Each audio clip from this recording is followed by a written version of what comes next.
हाय दोस्तों, आप सभी का आपके अपने चैनल लक्ष्य फाउंडेशन मैथ साइंस में स्वागत है। जैसा कि हमारा ये ज्योमेट्री का सेशन चल रहा है, जिसमें हमने अभी थेल्स की प्रथम थ्योरम को पढ़ा। और हाँ, जो हमने सर हमारी जो प्रथम थ्योरम थी, प्रथम थ्योरम के सर जो प्रश्न होते हैं और उन प्रश्नों को हम सॉल्व भी करवाएंगे। और प्रश्नों को सर सॉल्व करने से पहले कम से कम इस लेक्चर को 1 से 2 बार ज़रूर देखिएगा। मतलब समझ में आ जाए तो कोई बात नहीं, और जब तक समझ में ना आए तब तक उसको आप देखिएगा। आप 2 से 3 बार देखेंगे, ये मुझे पूरा विश्वास है कि आपके समझ में, दिमाग में वो बैठ जाएगा। ठीक है, तो आइए हम थेल्स की दूसरी प्रमेय की भैया चर्चा कर लेते हैं। और हाँ, इस थ्योरम को हम थेल्स का विलोम भी बोलते हैं। ठीक है, तो सर ये क्या बोलती है, आइए देखते हैं इसको। देखिए, यदि एक रेखा किसी त्रिभुज की दो भुजाओं को एक ही अनुपात में, ठीक है, विभाजित करे तो वह रेखा तीसरी भुजा के समांतर हमें सर दिखाना है। क्या होती है? समांतर होती है। अर्थात कहने का तात्पर्य इसका ये है कि ये कोई त्रिभुज होगा।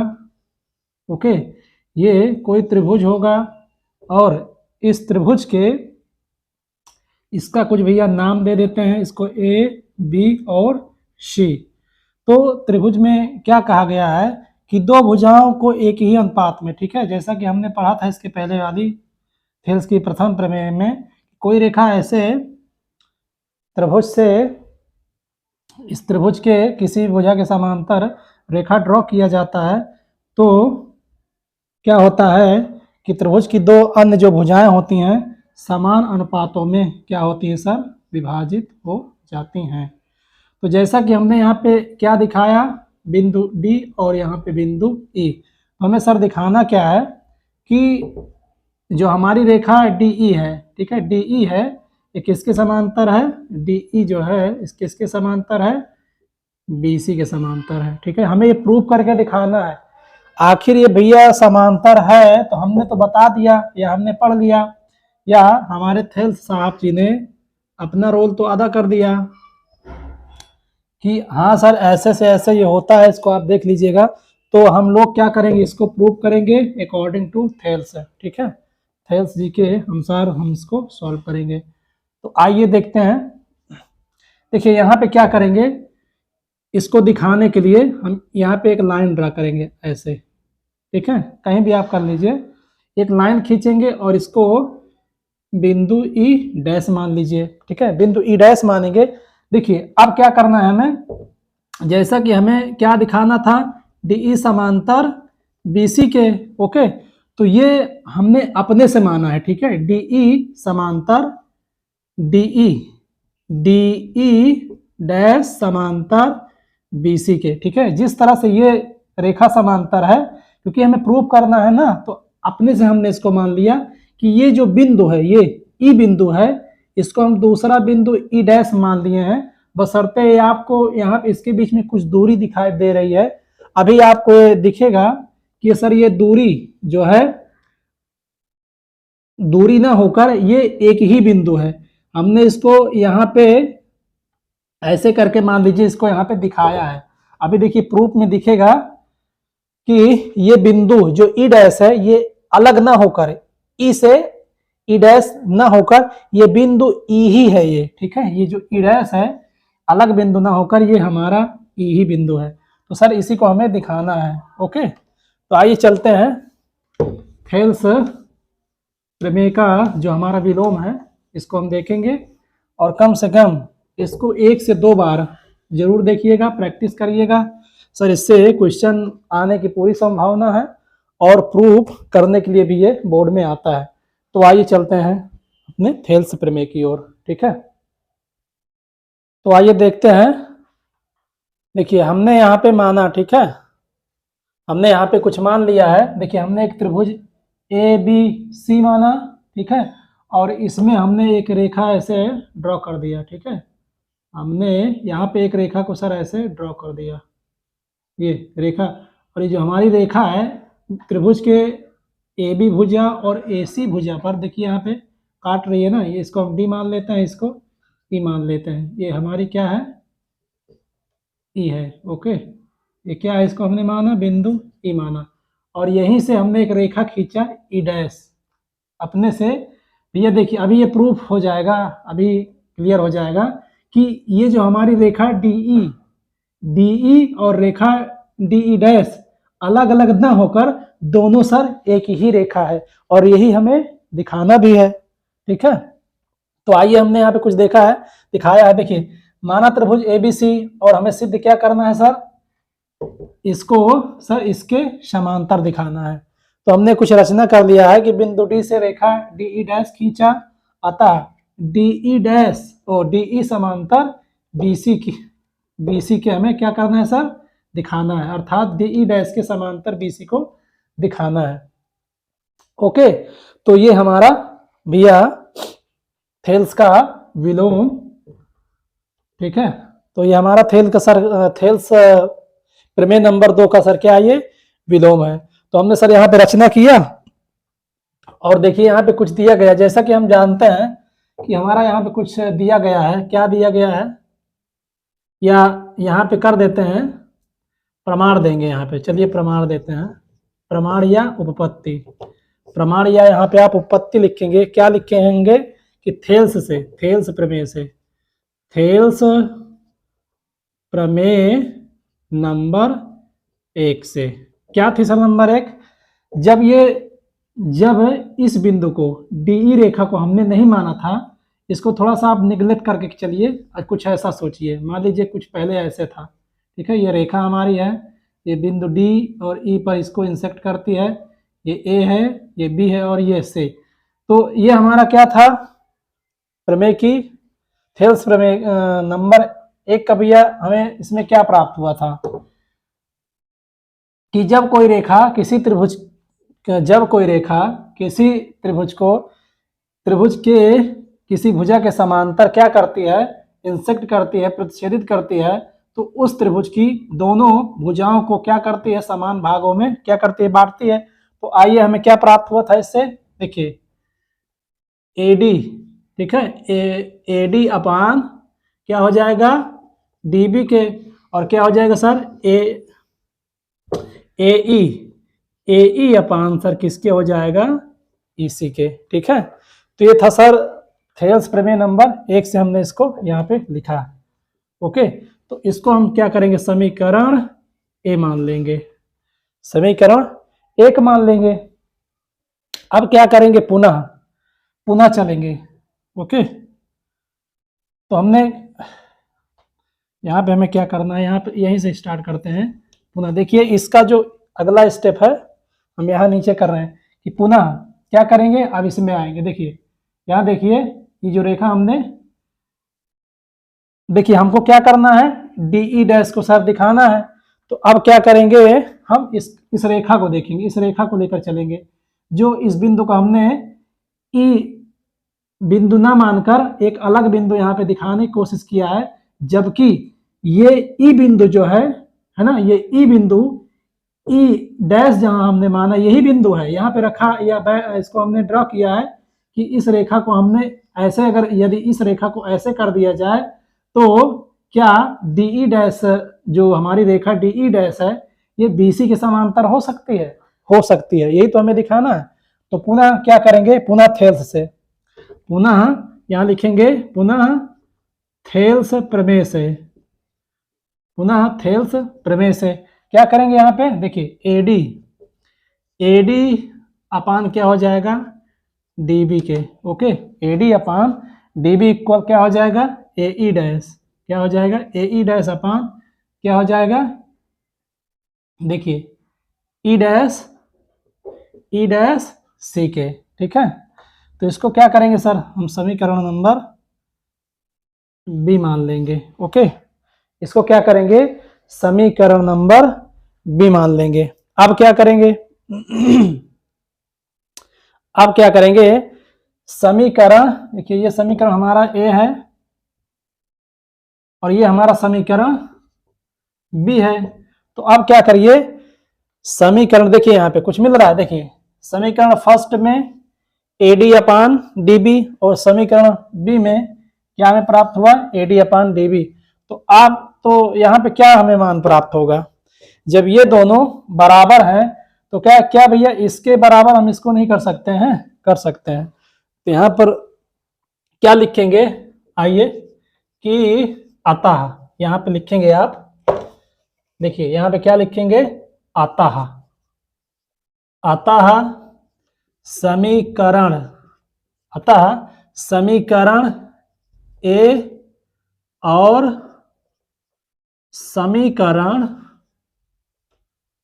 बी से, ठीक है, बी से समीकरण एक और समीकरण बी से तुलना करने पर, ओके, क्या करेंगे, इसकी तुलना कर दीजिए, तुलना करने पर, जब सर तुलना करने करेंगे इसका तो सर क्या होगा, देखिए ये मान दोनों बराबर हैं तो इसके बराबर सर इसके हम कर देंगे, ठीक है। तो इसको आप नोट डाउन कर लीजिए, उसके बाद इसका जो बिंदु है मैं जस्ट ऊपर कर देता हूँ, इसको नोट डाउन करेंगे आप, स्क्रीनशॉट ले लें। तो आइए चलते हैं, देख लेते हैं। देखिए जैसा कि ये इसके बराबर है तो हमने क्या किया, इस बिंदु को और इस बिंदु को दोनों को सर क्या कर दिया, बराबर कर दिया, ठीक है। तो अब हम क्या करेंगे, दोनों तरफ एक जोड़ेंगे, ठीक है, एक जोड़ेंगे, ठीक है। लिखिए यहाँ पे एडिंग बोथ साइड 1, दोनों तरफ देखिए एक जोड़ेंगे, कुछ हमें एक नई स्थिति प्राप्त होगी, अभी आपको तुरंत पता हो जाएगा, आप देखते रहिए।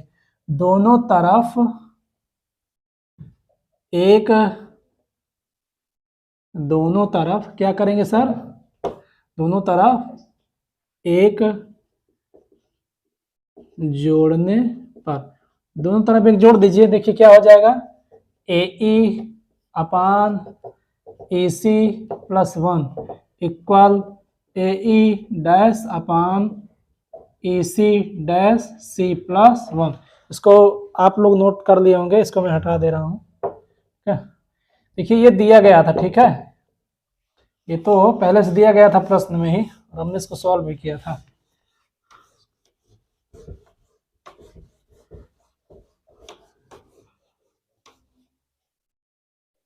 ओके, देखिए इसको सॉल्व करिए, देखिए ये क्या हो जाएगा, AE प्लस, देखिए यहाँ पे 1 ले लेंगे, इसका एलसीएम हो जाएगा तो ये हो जाएगा आपका AC, इसका एलसीएम क्या हो जाएगा, AC, और EC का इधर गुणा हो जाएगा, इक्वल में क्या हो जाएगा, AE डैश प्लस इधर 1 एलसीएम लेंगे, मतलब इधर एक मानेंगे, एलसीएम नहीं, इधर एक मानेंगे तो इसका एलसीएम कितना हो जाएगा, E डैश C, ओके, ये क्या हो जाएगा आपका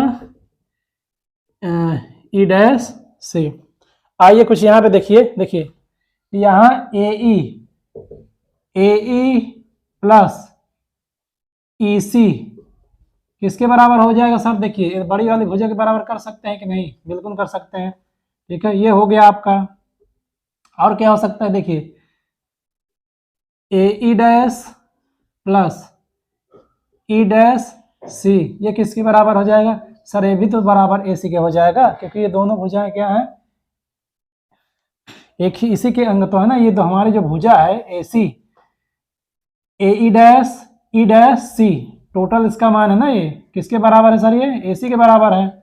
और इसी तरह हमने क्या किया, AE प्लस AC को हम टोटल करेंगे तब भी किसके बराबर हो जाएगा, AC के बराबर हो जाएगा। तो हम सर यहाँ पे कुछ रख सकते हैं, यहाँ पे सर बिल्कुल रख सकते हैं, यहाँ AC रखिए, कुछ बात समझ में आई कि नहीं, यहाँ ये कैसे आ गया, देखिए यहाँ पे हमें मान प्राप्त हुआ AE प्लस EC, ओके, तो AE प्लस EC किसके बराबर है, AC के बराबर है, और AE dash plus EE dash, AE dash plus EE dash ये भी किसके बराबर है, AC के बराबर है, तो इसको यहाँ आप रखेंगे, ठीक है, ये भी AC के बराबर हो जाएगा, तो EE डैश C सॉरी, देखिए इसको क्या करेंगे सर, काट देंगे क्योंकि दोनों सेम है, इसको क्रॉस मल्टीप्लाई करेंगे तो ये क्या हो जाएगा, E dash C equal EC, तो हमें क्या प्राप्त हुआ, हमें क्या प्राप्त हुआ कि E डैश C इक्वल कितना हो जाएगा सर, EC, अर्थात ये जो हमारा ये जो दूरियां हैं, चाहे यहाँ से चलो और चाहे सर इसके पास से चलो, सर यहाँ तो सर दिख रहा है कि दूरियां अलग अलग है ना। यहाँ तो दिख रहा है कि दूरियां अलग अलग है, पर ये तो दोनों क्या है सर, बराबर है एक दूसरे के, है ना। ये तो सर दोनों के बराबर है। तो सर इसमें क्या है, इसका मतलब क्या हुआ, इसका मतलब सर ये हुआ कि ये जो बिंदु ई डैश है, ये जो हमारा बिंदु ई डैश है, ये क्या है, जो हमारा बिंदु ई है, ये दोनों अलग अलग बिंदु ना होकर क्या है सर, एक ही बिंदु है। ठीक है, दोनों ई डैश और ई क्या है, अलग अलग बिंदु ना होकर कैसे बिंदु हैं, दोनों एक ही बिंदु हैं। ठीक है, तो इससे सर हमारा क्या होता है, ये सिद्ध होता है कि जब हमारा डीई समांतर बीसी था, तो सर हमारा डीई डैश किसके समांतर होगा, बीसी के होगा। कुछ बात समझ में आई। यहाँ पे हमारा जो बिंदु ई डैश और ई दोनों क्या है, एक ही बिंदु है। तो इससे सिद्ध होता है कि डीई डैश डीई समांतर बीसी के, चाहे कहने का तात्पर्य यह है कि हमारा डीई समांतर बीसी के है, तो ये भी, ये जो रेखा हमने माना था प्रूव करने के लिए अपने से, तो वो हमें भैया निकल के हमें प्राप्त हुआ कि डीई डैश जो रेखा है वो किसके समांतर, वो भी बीसी के समांतर होगी। यही तो हमें सिद्ध करना था। ठीक है, तो यहां पे आप लिखेंगे अतः ई डैश, यहां पे लिख दोगे, क्या लिखेंगे, अतः ई डैश अतः ई डैश और ई, ई डैश और ई एक ही बिंदु है, एक ही क्या है, बिंदु है, बिंदु है। ओके, क्या है सर, एक ही बिंदु है। ई डैश और ई एक ही बिंदु है। कुछ बात समझ में आई। तो ये दूरी और ये दूरी दोनों हमें तो अलग अलग दिख रही है, बशर्ते ये अलग अलग नहीं है। दोनों की दूरियां सर क्या है, समान है। चाहे आप ईसी से चलिए, चाहे ईसी को पकड़िए, चाहे ईसी को पकड़िए, दोनों क्या है, बराबर हैं। तो दोनों बिंदु सर क्या होंगे, एक ही होंगे। ई डैश और ई एक ही बिंदु है, चाहे आप इसको पकड़िए चाहे इसको पकड़िए, पर दोनों की दूरियां सर क्या है, समान है। ठीक है, हमें सी तक आना है, सी तक आना है। यदि मैं कह दूं सर ई से सी तक की दूरी 5 है और ई डैश से सी की दूरी कितनी है, तो सर वो भी 5 है। वो हमें दिख भले रहा है वहां पे, हमने इसको प्रूव करने के लिए यहाँ पे ई डैश को माना है। ठीक है, तो ये रहा सर इसकी विलोम, अर्थात डी समांतर किसके है, ई के। सॉरी, हो गया। तो आइए देखते हैं। देखिए, जैसा कि हमें प्राप्त हुआ कि ई डैश और ई कोई अलग अलग बिंदु ना होकर क्या है, एक ही बिंदु है। तो हम यहाँ पे और कुछ लिखेंगे, अर्थात, अर्थात क्या हो जाएगा, डीई समांतर बीसी के। ओके, डीई समांतर बीसी के, हमें यही सिद्ध करना था, ये हमारा प्रूफ हो गया। क्यों, आप बताएंगे, कोई पूछेगा कि सर ये यहाँ पे जो हमने माना है ई डैश डी से, डी बिंदु से एक रेखा ड्रॉ किया डीई डैश, तो ये क्या, डीई एक रेखा डीई है। ठीक है, तो और इनके बीच की दूरी क्या है, ई डैश और ई क्या है, दोनों अलग अलग है, अलग अलग नहीं है। हमें यही दिखाना है कि यदि ये रेखा डीई किसके समांतर है, बीसी के, तो हमारी जो रेखा डीई हमने माना है ये भी किसके समांतर सर होगी, बीसी के। और ये हमको सर प्रूव करना था और इसको हमने माना था, तो ये हमारा सर सिद्ध हो गया। हमने दिखाया कि ई डैश सी किसके बराबर है, ईसी के। अर्थात ये यहाँ से इसकी दूरी और इसकी दूरी जब समान होगी, तो ये ई बिंदु, ई डैश बिंदु अलग ना होकर कौन सा बिंदु होगा, ई ही बिंदु होगा। अर्थात दोनों एक ही बिंदु है। ठीक है, तो इसको आप नोट डाउन कर लेंगे, कम से कम 2 से 3 बार इसको देखेंगे। और इसका, तो आइए चलते हैं। देखिए, जैसा कि हमें ये मान प्राप्त हुआ, थेल्स की हमारी कौन सी प्रमेय थी, ये थेल्स की दूसरी प्रमेय, जिसे हम थेल्स का विलोम भी बोलते हैं। और हमें ये सर दिखाना था कि डीई डैश समांतर, डीई समांतर किसके, बीसी के। ठीक है, उम्मीद है कि ये समझ में आया होगा। हाँ, इसके बाद हम एक नियम पढ़ेंगे, कोण अर्धक का नियम।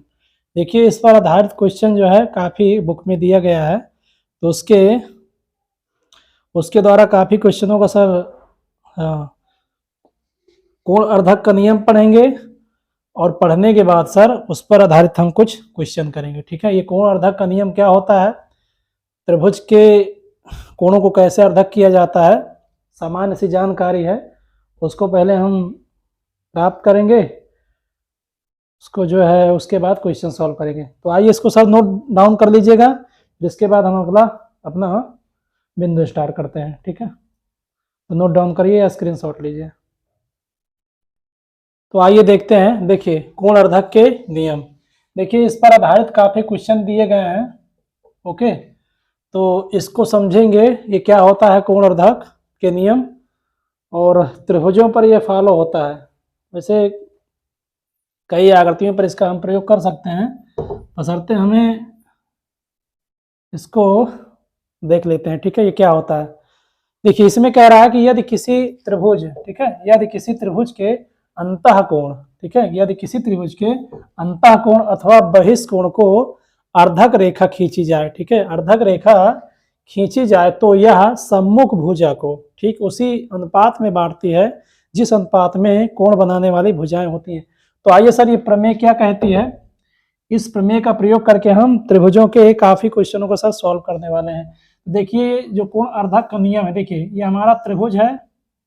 ओके, हमारा ये कोई त्रिभुज है, और हम क्या करते हैं, इसकी कुछ भुजाओं का नाम दे देते हैं ए, बी और सी। देखिए मान लीजिए ये वाला जो कोण ए है, ओके, कोण ए को हम क्या करेंगे, बांटेंगे या आधा कर देते हैं। देखिए यहां से करेंगे तो इसको हम बिंदु क्या मानते हैं भैया, यहाँ पे इसको डी मान लेते हैं।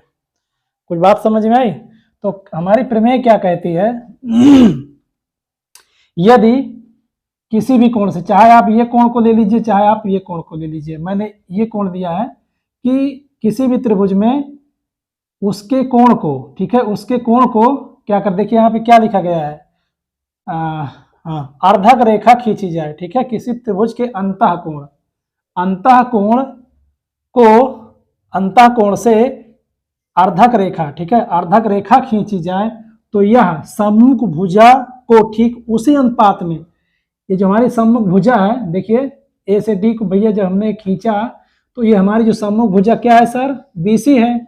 तो बीसी को ठीक उसी अनुपात में काटती है जिस अनुपात में कोण बनाने वाली भुजाएं होती हैं। अर्थात ये जो कोण बनाने वाली भुजाएं सर क्या है, भुजा ए बी हो गई, यही तो कोण जो यहाँ पे हमारा जो कोण देखिए क्या बन रहा है, कोण बी ए सी। ठीक है, हमारा जो कोण बी ए सी है इसको हम क्या करेंगे, कोई अर्धक रेखा इसको विभाजित करेगी, काटेगी, ठीक है, इसका हम अर्धक करेंगे तो इसकी, इस त्रिभुज की जो सम्मुख भुजा होगी ये जिस अनुपात में बटेगी, ठीक है, जिस अनुपात में ये जो हमारी, देखिए यहाँ पे जो कटा, तो देखिए यहाँ पे दो भागों में बटा के नहीं, देखिए BD में और यहाँ से सर DC में, तो जिस अनुपात में ये आपकी सम्मुख भुजा बटेगी ठीक उसी अनुपात में ये कोण बनाने वाली भुजाएं क्या होती हैं सर, बढ़ती हैं।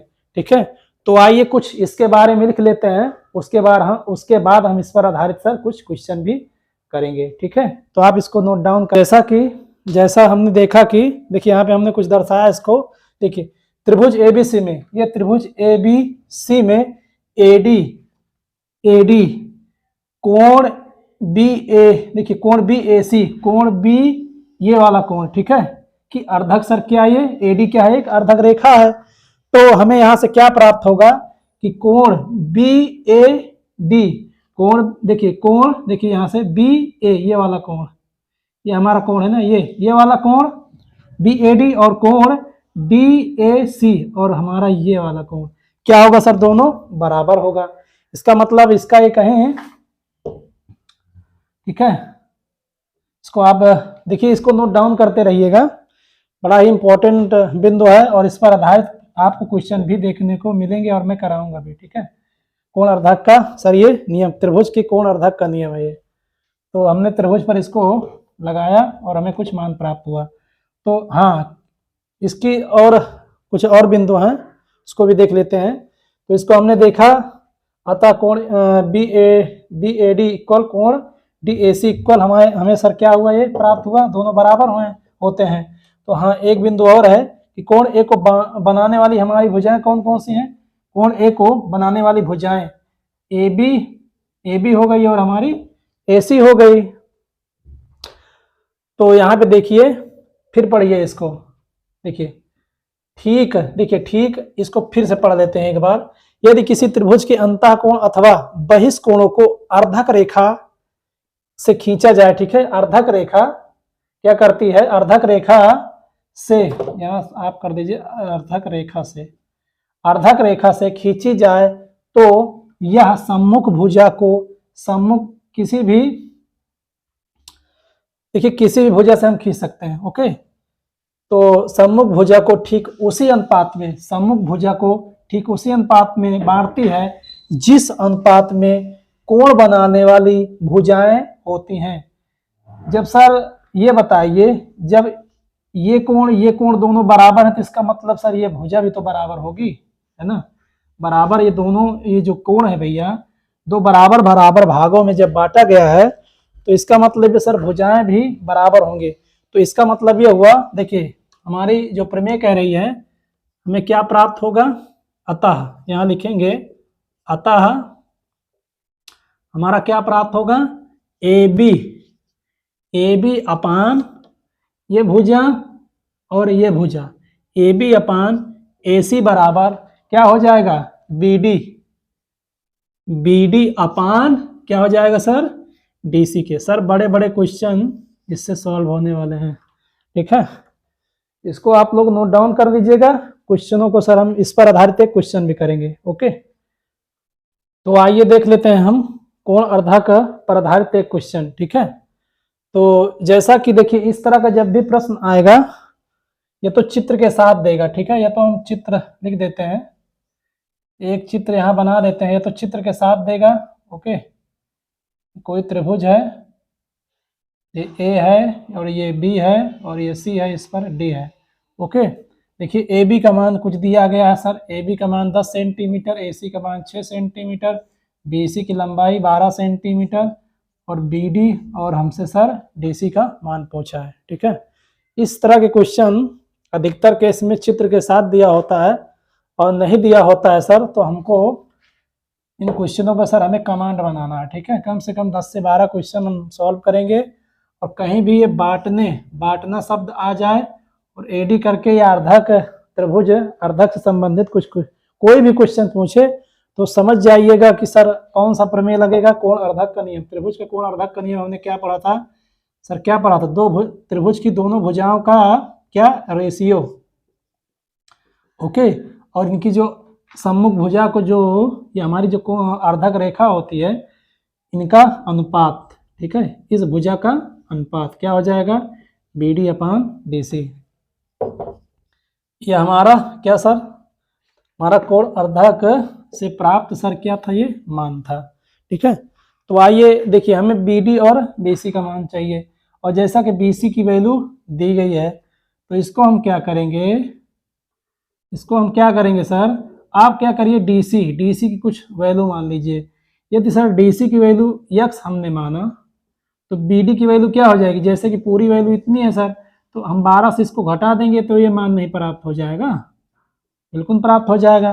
तो बी डी की वैल्यू सर कितनी आई, देखिए हमने यहाँ पे डी सी बराबर x माना, ठीक है, और हमारा बी डी की वैल्यू कितनी प्राप्त हो जाएगी, 12 माइनस x, ठीक है।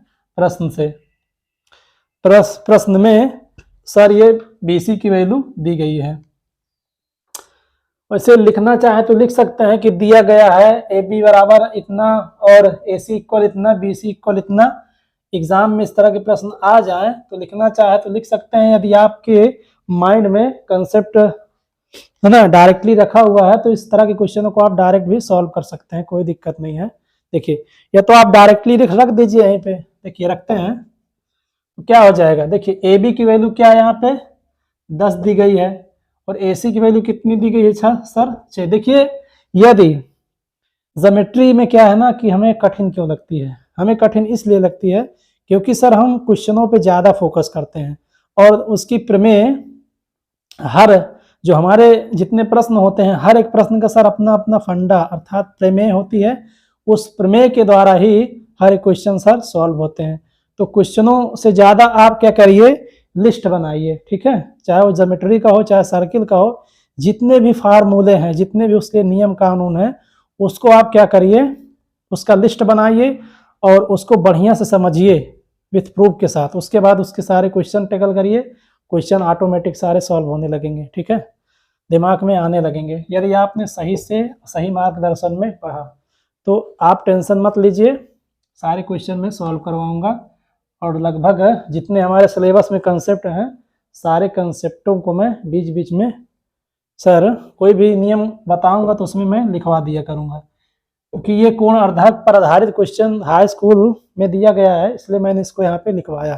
तो आइए चलते हैं क्वेश्चन की ओर। देखिए BD की वैल्यू क्या दिया गया है सर, 12 माइनस एक्स। DC की वैल्यू सर हमने माना, क्रॉस मल्टीप्लाई कर दीजिए, यहीं भी इसको काटना चाहे तो काट सकते हैं। देखिए 2 से काटिए, 2 5 हो गया, यहाँ पे 2 3 हो गया, तो इसको आप क्रॉस मल्टीप्लाई कर सकते हैं या तो एक बार और इसको लिख लीजिए ना, 12 माइनस एक्स ये हो जाएगा 5x इक्वल ये आपका हो जाएगा 3 12 माइनस एक्स, तो 5x इक्वल कितना हो जाएगा ये 36 माइनस 3x। ओके, इसको आप इधर करेंगे बराबर किधर लाएंगे, ये माइनस है तो सर कायम हो जाएगा, प्लस में हो जाएगा 3x इक्वल कितना हो जाएगा 36। ओके, तो ये हो जाएगा 8x इक्वल 36। तो इसको 2 से आप काट दीजिए, ये तो 4 से काट दीजिए। देखिए आप क्या करिए, थोड़ा सा एक स्टेप और बढ़ा दीजिए, नहीं कुछ लोग बोलेंगे सर इकट्ठा एक ही जगह पे सब समाप्त किए दे रहे हैं। देखिए 36 बटा आपका 8 हो गया, अब इसको काटिए, देखिए 4 दूनी 8, 4 9 36, तो ये x इक्वल कितना हो गया सर 9 बटा 2, ये हो जाएगा 4.5। देखिए 9 का आधा कितना होता है सर 45, तो सर यहाँ पे हमें किसका मान प्राप्त हुआ, x का मान प्राप्त हुआ 4.5। कोई बात समझ में।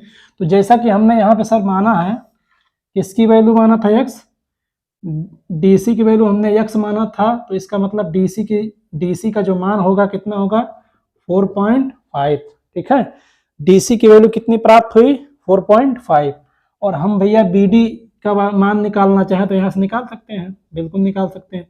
देखिए BD की वैल्यू क्या होती है सर, माना यहाँ पे हमने 12 माइनस एक्स, ठीक है, तो 12 से माइनस 4.5 कर दीजिए, तो BD इक्वल कितना हो जाएगा, ये इसको घटा लीजिएगा अपना, देखिए तो आइए देख लेते हैं। देखिए इसको घटाइए 12 में से 4.5, देखिए यहाँ पे हो जाएगा 0, यहाँ पे हो जाएगा सर 5, ठीक है, तो ये हो जाएगा 11, 7 4 11, तो ये आपका 7.5 क्या हो जाएगा सेंटीमीटर, ये सर आपका सेंटीमीटर में प्राप्त हो जाएगी वैल्यू। ओके, तो ये आपकी सर BD की वैल्यू और DC की वैल्यू प्राप्त हो गई। ये सर कोण अर्धक पर आधारित हमारा एक प्रश्न था।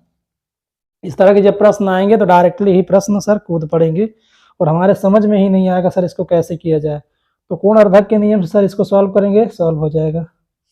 ओके, तो आइए चलते हैं नेक्स्ट प्रश्न की ओर, देख लेते हैं थेल्स प्रमेय पर आधारित प्रश्न, ठीक है, थेल्स प्रमेय पर आधारित प्रश्न देख लेते हैं।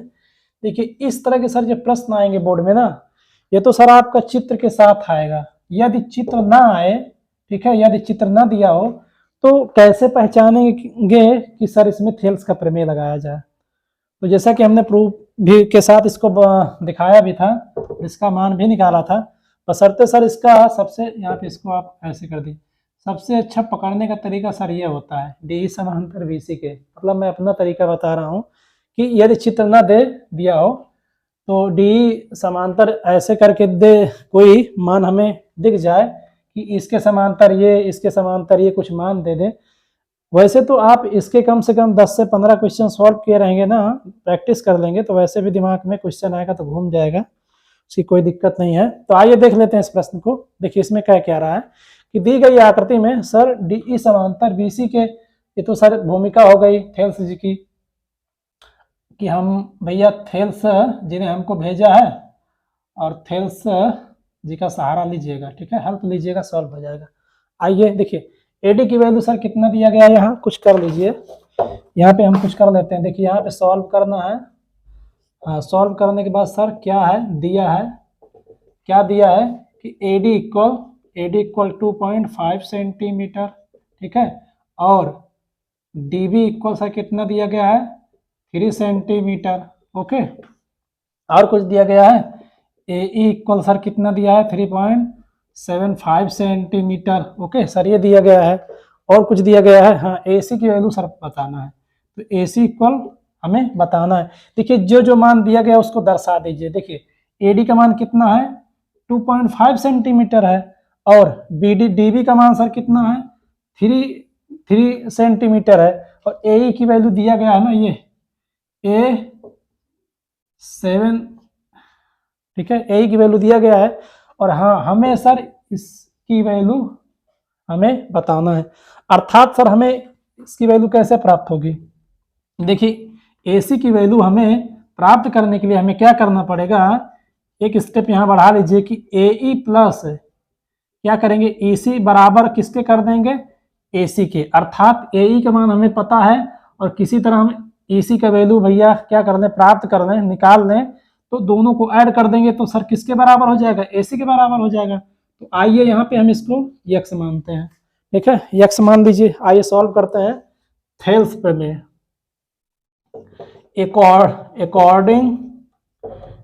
according to Thales theorem, okay, according to Thales theorem, क्या है sir Thales theorem, AD upon DB के इक्वल AE अपान EC के। यही तो सर थेल्स साहब ने बताया था कि जब कोई किसी भी त्रिभुज में कोई रेखा किसी उसी त्रिभुज के या किसी भी त्रिभुज के समांतर कोई रेखा खींचे जाता है भैया, तो वो जो हमारी रेखा होती है वो क्या करती है अन्य दो भुजाओं को दो समान भागों में विभाजित कर देती है, ठीक है, यही हमारा थेल्स थ्योरम था। तो आइए इनका सर यहाँ पे मान रख दीजिए। देखिए AD की वैल्यू क्या दिया है 2.5, ठीक है, 2.5 सेंटीमीटर, और DB की वैल्यू सर कितना दिया गया है 3 सेंटीमीटर, और AE की वैल्यू सर कितना दिया गया है 3.75 सेंटीमीटर। हाँ EC को सर हमने माना है। क्या है सर इसको काट लीजिए। यहाँ पे देखिए करना क्या है कि दशमलव हटाएंगे सर यहाँ पे 0 हो जाएगा, ठीक है, तो पता ही होगा ना कि दशमलव चाहे नीचे हो, दशमलव नीचे हटाएंगे तो 0 ऊपर लग जाएगा, 0 ऊपर लग जाता है संख्या में। यदि दशमलव नीचे है उस दशमलव को जितना दशमलव के बाद जितनी संख्याएं होंगी, जैसे यहाँ पे 1 दशमलव था, समझ लीजिए कुछ हमारे बच्चे होंगे जिनको आज तक ये नहीं पता होगा कि सर दशमलव हटता है तो 0 क्यों बढ़ जाता है। देखिए ये दशमलव के आगे कितनी संख्या है इतना समझ के चलिए कि इस दशमलव के बाद देखेंगे, दशमलव के बाएं तरफ देखेंगे कितनी संख्या, एक संख्या है तो दशमलव हटा के सब नीचे संख्या में एक 0 बढ़ा देंगे, कोई भी संख्या कितनी ही बड़ी हो। या मान लीजिए यहाँ पे 3.5 है तो नीचे हम दशमलव हटाएंगे तो सर 0 ऊपर लग जाएगा। कुछ बात समझ में आई? हाँ समझ में आया, आना चाहिए भैया, नहीं तो मज़ा नहीं आएगा। ये सब छोटी छोटी चीज़ें पता होना चाहिए। देखिए यहाँ दशमलव हटाएंगे यहाँ पॉइंट लग जाएगा, तो इसको भी आप क्या कर दीजिए। देखिए यहाँ दशमलव हटाएंगे तो कितना हो जाएगा 0, 2 0 बढ़ जाएगा अर्थात 100 हो जाएगा। अब इसको काटने में समस्याएं नहीं आएगी। देखिए इसको 5 से काटिए, देखिए 5 से 5 हो गया 25, और 5 से 6 हो गया, 5 छक्का 30। इसको भी सर देखिए काटिए, 5 से कटेगा 5 7 35 2 37, हाँ देखिए 5 से 7 चला जाएगा, 5 7 35, और 2 5 5 25 चला गया। देखिए 5 से कट जाएगा, 5 दूनी 10। देखिए कोई भी संख्या अंश और हर वाली क्या करते हैं उसको काटते हैं तो किसी एक टेबल से काटना है, ठीक है। जैसे हमने इसको मान लीजिए ये 2 से भी कट रहा है और 5 से भी कट रहा है, पर इसको हम 2 से काटेंगे तो सर ऊपर वाला भी 2 से ही कटना चाहिए, ठीक है। हमने इसको कितने से काटा, 5 से, 5 से इसको काटा, 5 से काटा, अर्थात अंश और हर वाली जो संख्याएं होती हैं उसको हम सर एक ही संख्या से काटते हैं। ठीक है, तो और कुछ कट रहा है, देखिए इसको और काटिए, देखिए 5 से कटेगा, देखिए 5 1 5, ये 5 होगा भैया। ठीक है, देखिए 5 का नाम 5, 1 5 25, 15 5 75, सही है। देखिए 5 इसको भी काट दीजिए, 5 चौक 20। ओके, जो आया उसे लिख लेते हैं, फिर से काटते हैं। ठीक है, स्टेप बाय स्टेप करते हैं। ये आ गया 15/x गुणे 4, फिर काटिए, देखिए 5 3 15, 2 दूनी 4, सॉरी, देखिए 2 3 6, 2 दूनी 4, कुछ बचा, हाँ सर, इसको क्रॉस मल्टीप्लाई कर दीजिए। क्या बचा यहाँ पे, 1/3 बचा, इधर 3/2x बचा, इसको क्रॉस मल्टीप्लाई करिए तो 2x बराबर, ठीक है, ऐसे ऐसे कर देंगे तो 2x बराबर कितना हो जाएगा, 9, तो x बराबर कितना हो जाएगा, 9/2, तो x बराबर कितना हो जाएगा, 4.5, अर्थात 9 का आधा कितना होगा भैया, 4.5 सेंटीमीटर। तो ये हमें किसकी मान प्राप्त हो गई सर, EC की वैल्यू। हमें किसका मान प्राप्त हुआ, EC बराबर कितना हुआ हमें, 4.5 सेंटीमीटर। ओके, हमें किसका मान चाहिए, AC का मान चाहिए, है ना। तो AC के लिए हमें क्या भैया क्या करना पड़ेगा कि AE प्लस EC को जोड़ना पड़ेगा। तो क्या प्राप्त हुआ हमें, मान हमें क्या प्राप्त हुआ, देखिए AE की वैल्यू कितनी है, यहीं पे इसको हम लिख देते हैं। देखिए AC इक्वल क्या हो जाएगा, देखिए इन दोनों को जोड़ देंगे ना, AE प्लस AC बराबर क्या, देखिए AE की वैल्यू कितनी है, AE 3.75 प्लस AC की वैल्यू हमें क्या प्राप्त हुई, यहाँ पे लिख दीजिए 7.5, 4.5, सॉरी, क्या हो जाएगा 4.5। ओके, दोनों को साथ टोटल कर देंगे, देखिए ये हो जाएगा, इसको 0 कर देंगे, यहाँ पे बढ़ा दीजिए, देखिए यहाँ पे 2 अंक है इसलिए मैंने यहाँ पे देखिए 5 से 5 हो जाएगा, 7 5 12, 2 हो गया, देखिए 4 3 7 1 8। ओके, तो इसका मतलब ये हुआ कि सर हमारी जो AC की लंबाई होगी, ठीक है, इस त्रिभुज में जो AC की लंबाई कितनी होगी, 8.25 सेंटीमीटर, सेंटीमीटर में है ना। ओके, तो आप क्या करेंगे सर, इस क्वेश्चन को नोट डाउन करेंगे, और हाँ, जो हमारा आने वाला लेक्चर होगा सर, ये थेल्स थ्योरम पर आधारित प्रश्न होंगे। काफ़ी लोग कह रहे थे सर प्रश्न भेजिए, प्रश्न करवाइए, प्रश्न करवाइए। देखिए प्रश्न तो मैं एक दिन में जितना चाहे उतना प्रश्न करवा सकता हूँ, बशर्ते मुझे पता है ना कि कहाँ फंसना है भैया, तो फंसना हमें कहीं नहीं है। तो हाँ, एक सूचना और कि जितने भी बच्चे भैया आ रहे हैं, नए बच्चे हमारे हैं, तो सब क्या करें कि सारे क्वेश्चन सॉल्व करने से पहले जितना सिद्धांत पढ़ाया जा रहा है वो सारे प्रमेय को आप कम से कम 2 से 3 बार उसको प्रैक्टिस करेंगे, उसके बाद क्वेश्चन लगाएंगे। ठीक है, तो मिलते हैं नेक्स्ट लेक्चर में, तब तक के लिए धन्यवाद, नमस्कार, पढ़ते रहिए और नाचते रहिए भैया।